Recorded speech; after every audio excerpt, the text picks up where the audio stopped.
ये देखिए, हाथ को सड़क पर पटक कर तब तक ये भी देखिए, ऐसे नहीं भाई, ये भी है, ये एक और। दोस्तों, इस तरह की कोई एक दो नहीं बल्कि सोशल मीडिया के जरिए हम आए दिन ऐसी सैकड़ों वीडियो देखते रहते हैं जहां वर्दी में खड़ा शख्स कानून का रक्षक नहीं बल्कि डर का दूसरा नाम बन जाता है। कहीं बेवजह गाड़ी रोककर रौब दिखाना, तो कहीं शांतिपूर्ण प्रदर्शन कर रही जनता पर लाठी बरसाना, कहीं हल्का बल प्रयोग के नाम पर पूरी ताकत से मार मारकर अधमरा कर देना, कहीं चौकी और थानों में न्याय की आस में गए पीड़ित व्यक्ति को डराना धमकाना और प्रताड़ित करना, तो कहीं कमजोर गरीब और लाचार लोगों पर ताकत आजमाना। सवाल एकदम सीधा है, क्या यही है हमारी मित्र पुलिस? क्या यही है हमारे आजाद भारत की पुलिस? दोस्तों, कहने को तो हम आजाद भारत में रह रहे हैं, लेकिन कई बार कुछ ऐसे सीन देखने को मिल जाते हैं जो हमें ब्रिटिश हुकूमत वाले दौर की याद दिला देते हैं। जिस क्रूर शासन के बारे में हम किताबों में पढ़ा करते थे, गुलामी वाले भारत में जो जुल्म हमारे पूर्वज झेला करते थे, वही पिक्चर अगर हमारी आंखों के सामने दिखाई दे तो सिस्टम पर सवाल तो बनता ही है। साथ ही दिमाग में यह भी ख्याल आता है कि क्या वाकई हम आजाद भारत में ही जी रहे हैं? भारतीय संविधान की 7वीं अनुसूची क्लियर करती है कि पुलिस और लोक व्यवस्था ये राज्य का विषय है, मतलब लॉ एंड ऑर्डर मेंटेन करने की रिस्पॉन्सिबिलिटी स्टेट गवर्नमेंट पर होती है। इसी व्यवस्था को बैलेंस करने के लिए देश में आईएएस, आईपीएस और आईएफएस जैसी ऑल इंडिया सर्विसेज बनाई गई हैं ताकि पुलिस प्रशासन निष्पक्ष रहे, सत्ता के प्रेशर से ऊपर उठकर काम करे और एक संघीय भावना भी बनी रहे। लेकिन आज हकीकत क्या है, ये आप और हम सब हर रोज देखते रहते हैं। आए दिन हम देखते रहते हैं कि हमारी पुलिस की कार्यप्रणाली रूल्स रेगुलेशंस या संविधान से नहीं बल्कि सत्ता के इशारों से प्रभावित होती है। सही गलत के बजाय किसे खुश करना है ये ज्यादा मायने रखता है। उत्तराखंड का सतपुली केस देख लीजिए। एक 20 साल का युवक आत्महत्या कर लेता है और पीछे छोड़ जाता है पुलिस पर गंभीर आरोप। देहरादून की एक घटना देखिए, शांतिपूर्ण प्रदर्शन के दौरान एक व्यक्ति को खुलेआम लाठी डंडों से पीटा जाता है, जबकि शांतिपूर्ण विरोध करना हमारा फंडामेंटल राइट है। आर्टिकल 19 इसकी इजाजत देता है। 2020 का तमिलनाडु केस आपने देखा ही, जिसमें 9 पुलिस वालों को फांसी की सजा सुनाई गई। अभी अप्रैल 2026 में ही फैसला आया था इस पर। यहां एक बाप बेटे की पुलिस कस्टडी में मौत हो जाती है। कस्टडी जहां जिम्मेदारी होनी चाहिए, आदमी सिक्योर होना चाहिए, वहां बाप बेटों को इतनी बुरी तरह प्रताड़ित किया गया कि उनकी मौत हो जाती है। उत्तराखंड का ही केशव थलवाल वाला मामला देख लीजिए। एक इंस्पेक्टर पर गंभीर आरोप लगते हैं कि उसने केशव को अपनी यूरिन पिलाई, थूक चटवाया और न्याय पाने के लिए महीनों तक वो आदमी सिस्टम के चक्कर काटता रहता है। सिस्टम से भरोसा उठने के बाद उत्तराखंड के कई मंदिरों में जा जाकर गुहार लगाता है और वीडियो शेयर करता है, लेकिन उत्तराखंड सरकार के मुखिया के कानों में जूं तक नहीं रहेंगी। जबकि मोहम्मद दीपक कुछ ही सेकंड बोला तो साहब ने वो बात जल्दी पकड़ ली। ये हाल है हमारे सिस्टम के। लेकिन कहने को हम एक डेमोक्रेटिक सिस्टम में रहते हैं जहां रूल ऑफ लॉ काम करता है। समाज में लॉ एंड ऑर्डर मेंटेन करने वाली हमारी पुलिस का रवैया हम आए दिन देखते रहते हैं। पिथौरागढ़ में एक आरटीआई एक्टिविस्ट ने लक्ष्मीदत्त जोशी, जो कई सालों तक पुलिस प्रताड़ना को झेलते हैं, पुलिस के कई करप्ट ऑफिसर्स का नाम ले लेकर संगीन आरोप लगाते हैं। इस मामले में एक आईपीएस ऑफिसर लोकेश्वर सिंह को पुलिस प्राधिकरण दोषी भी साबित कर देता है। एक लंबी कानूनी लड़ाई के बाद पिथौरागढ़ की सीजेएम कोर्ट इस मामले में एफआईआर के आदेश दे देती है। तो सोच सकते हैं आप कि जिन पर लॉ एंड ऑर्डर मेंटेन करने की जिम्मेदारी है, वही लोग अगर समाज में दहशत फैलाने लगे तो क्या होगा इस देश का? जमीनी हकीकत भले ही कुछ हो, लेकिन कागजों में हमारी सरकार 2014 से ही स्मार्ट पुलिसिंग की बातें कर रही है। स्मार्ट मतलब एस यानी स्ट्रिक्ट एंड सेंसिटिव, एम यानी मॉडर्न एंड मोबाइल, ए यानी अलर्ट एंड अकाउंटेबल, आर मतलब रिलायबल एंड रिस्पॉन्सिव, टी यानी टेक्नो सेवी एंड ट्रेन। लेकिन ये ठीक वैसे ही है जैसे हाथी के दांत खाने की ओर दिखाने की ओर होते हैं।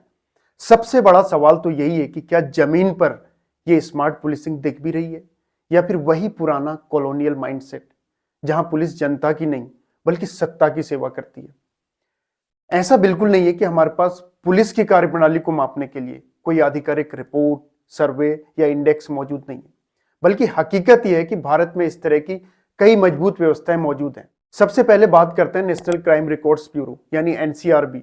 ये देश का सबसे बड़ा और आधिकारिक डेटा सोर्स है जो हर साल क्राइम इन इंडिया रिपोर्ट जारी करता है।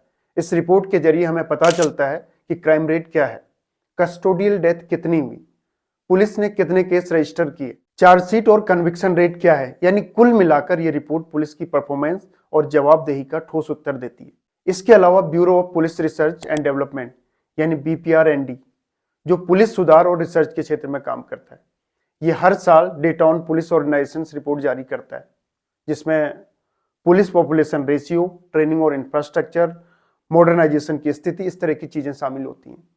यानी ये सब बताता है कि पुलिस कितनी सक्षम है और कहां कमियां हैं।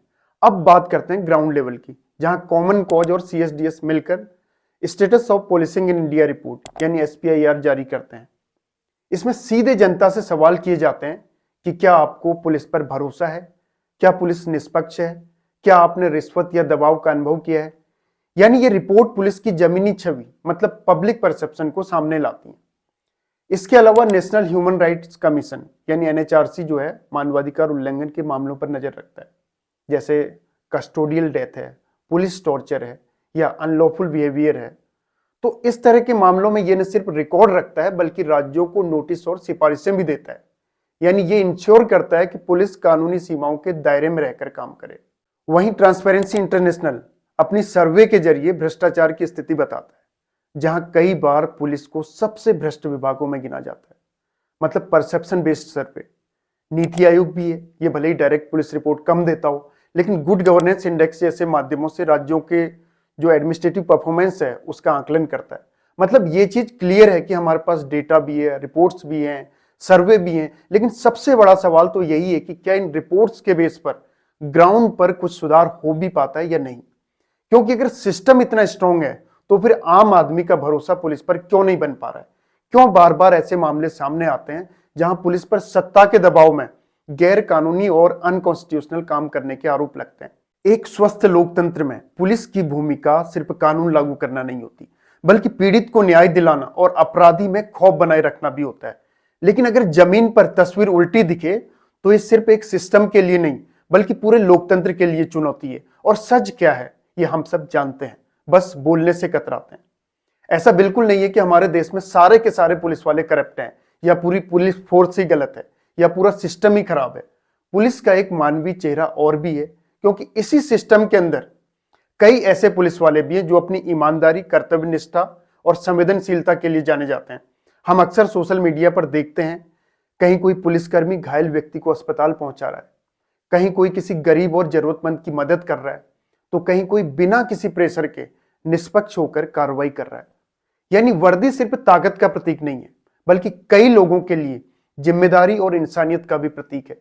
अगर एग्जाम्पल देखें तो किरण बेदी जी, जिन्हें भारत की पहली महिला IPS ऑफिसर होने के साथ साथ तिहाड़ जेल सुधारों के लिए जाना जाता है, उन्होंने उस टाइम की प्राइम मिनिस्टर इंदिरा गांधी जी की गाड़ी का तक चालान करवा दिया था। अशोक खेमका हालांकि IAS रहे हैं, लेकिन सिस्टम में ईमानदारी का बड़ा उदाहरण माने जाते हैं, जिन्होंने कई बार दबाव के बावजूद फैसले नहीं बदले, कई ट्रांसफर इनके हो गए थे। संयुक्ता परासर, जो कि आयरन लेडी ऑफ असम के नाम से मशहूर है, इन्हें असम में उग्रवाद के खिलाफ सख्त और ईमानदार कार्रवाई के लिए जाना जाता है। आरिफ शेख, जिन्होंने जमीनी स्तर पर पुलिस में सुधार और जनता के साथ बेहतर तालमेल की कोशिश की। हालांकि ये बाद में महादेव ऑनलाइन सट्टा मामले में CBI के शिकंजे में आ जाते हैं।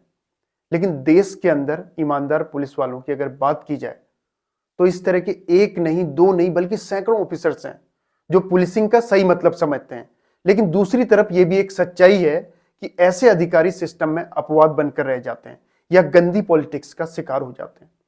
क्योंकि ट्रेनिंग तो हर पुलिसकर्मी को दी जाती है, अनुशासन की, कानून की, संवेदनशीलता की, लेकिन फर्क वहां दिखता है कि कौन उस ट्रेनिंग को सिर्फ फॉर्मेलिटी मानता है और कौन उसे अपनी जिम्मेदारी बनाता है। कई मामलों में देखा गया है कि कुछ लोग सत्ता के प्रेशर में आकर अपने कर्तव्य से भटक जाते हैं, जहां कानून से ज्यादा आदेश को महत्व दिया जाने लगता है। फिर भी इसी सिस्टम के अंदर कुछ लोग ऐसे भी हैं जो न झुकते हैं, न बिकते हैं और ना ही गलत के सामने कोई कॉम्प्रोमाइज करते हैं। लेकिन सवाल वही है, क्या ऐसे ईमानदार और निष्ठावान लोग सिस्टम में अपवाद ही बने रहेंगे या फिर यही लोग सिस्टम की पहचान बन पाएंगे? अब जरा आप सोचिए, अगर हमारी पुलिस ही बेलगाम हो जाए तो आम आदमी न्याय किससे मांगेगा? अगर वर्दी डर पैदा करने लगे तो भरोसा कहां बचेगा? और अगर यही चलता रहा तो मित्र पुलिस सिर्फ एक नारा बनकर रह जाएगा। आज जरूरत सिर्फ सिस्टम को अपडेट करने की ही नहीं है, बल्कि सोच को बदलने की भी है। पुलिस को सत्ता का नहीं, संविधान का सेवक बनना होगा, क्योंकि आदमी को अगर यह महसूस ही ना हो कि वह सुरक्षित है तो फिर आजाद भारत और औपनिवेशिक भारत में फर्क ही क्या रह जाएगा। आप क्या सोचते हैं? क्या पुलिस का ये रवैया सही है या बदलाव की जरूरत है? कमेंट में जरूर बताइए, क्योंकि लोकतंत्र में आपकी आवाज ही असली ताकत है। धन्यवाद।